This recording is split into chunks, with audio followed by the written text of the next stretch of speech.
अध्याय 29।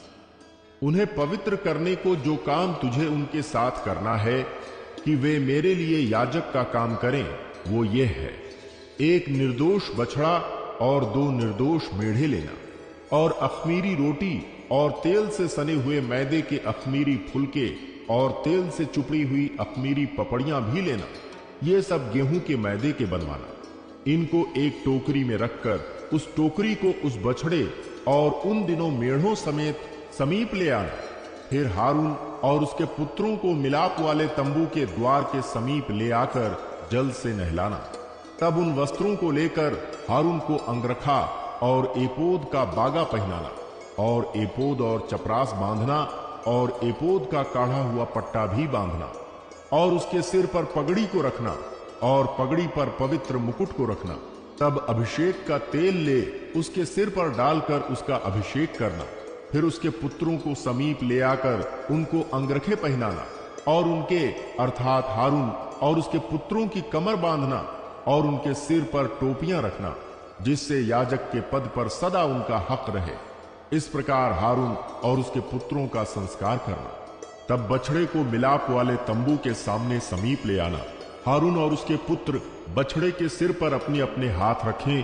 तब उस बछड़े को यहोवा के सम्मुख मिलाप वाले तंबू के द्वार पर बलि करना, और बछड़े के लहू में से कुछ लेकर अपनी उंगली से वेदी के सींगों पर लगाना, और शेष सब लहू को वेदी के पाए पर उंडेल देना। और जिस चर्बी से अंतड़ियां ढपी रहती हैं और जो झिल्ली कलेजे के ऊपर होती है, उनको और दोनों गुर्दों को उनके ऊपर की चर्बी समेत लेकर सबको वेदी पर जलाना। परंतु बछड़े का मांस और खाल और गोबर छावनी से बाहर आग में जला देना, क्योंकि ये पाप बलि होगा। फिर एक मेढ़ा लेना, और हारून और उसके पुत्र उसके सिर पर अपने अपने हाथ रखें। तब उस मेढ़े को बलि करना, और उसका लहू लेकर वेदी पर चारों ओर छिड़कना। तब उस मेढ़े को टुकड़े टुकड़े काटना, और उसकी अंतड़ियों और पैरों को धोकर उसके टुकड़ों और सिर के ऊपर रखना, और उस पूरे मेढ़े को वेदी पर जलाना। वो तो यहोवा के लिए होम बलि होगा, वो सुखदायक सुगंध और यहोवा के लिए हवन होगा। फिर दूसरे मेढ़े को लेना, और हारून और उसके पुत्र उसके सिर पर अपने अपने हाथ रखें।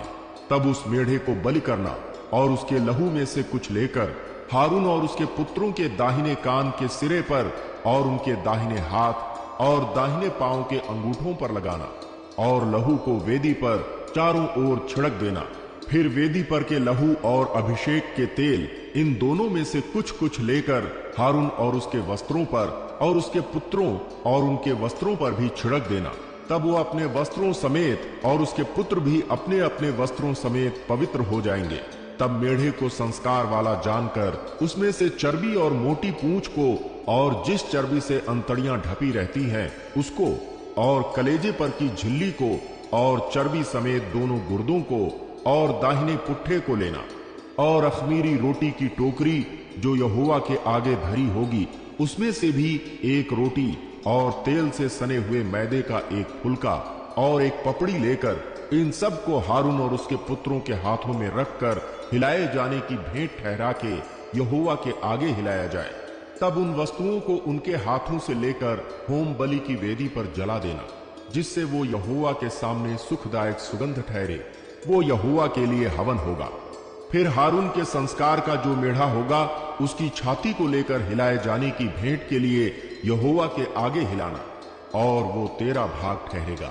और हारून और उसके पुत्रों के संस्कार का जो मेढ़ा होगा, उसमें से हिलाए जाने की भेंट वाली छाती जो हिलाई जाएगी, और उठाए जाने का भेंट वाला पुट्ठा जो उठाया जाएगा, इन दोनों को पवित्र ठहराना। और ये सदा की विधि की रीत पर इस्राएलियों की ओर से उसका और उसके पुत्रों का भाग ठहरे, क्योंकि ये उठाए जाने की भेंटें ठहरी हैं। और ये इस्राएलियों की ओर से उनके मेल बलियों में से यहोवा के लिए उठाए जाने की भेंट होगी। हारून के जो पवित्र वस्त्र होंगे, वो उसके बाद उसके बेटे पोते आदि को मिलते रहें, जिससे उन्हीं को पहने हुए उनका अभिषेक और संस्कार किया जाए। उसके पुत्रों में से जो उसके स्थान पर याजक होगा, वो जब पवित्र स्थान में सेवा टहल करने को मिलाप वाले तंबू में पहले आए, तब उन वस्त्रों को 7 दिन तक पहने रहे। फिर याजक के संस्कार का जो मेढ़ा होगा उसे लेकर उसका मांस किसी पवित्र स्थान में पकाना। तब हारून अपने पुत्रों समेत उस मेढ़े का मांस और टोकरी की रोटी दोनों को मिलाप वाले तंबू के द्वार पर खाए। जिन पदार्थों से उनका संस्कार और उन्हें पवित्र करने के लिए प्रायश्चित किया जाएगा उनको तो वे खाएं, परंतु पराये कुल का कोई उन्हें ना खाने पाए, क्योंकि वे पवित्र होंगे। यदि संस्कार वाले मांस या रोटी में से कुछ सवेरे तक बचा रहे तो उस बचे हुए को आग में जलाना, वो खाया ना जाए, क्योंकि वो पवित्र होगा।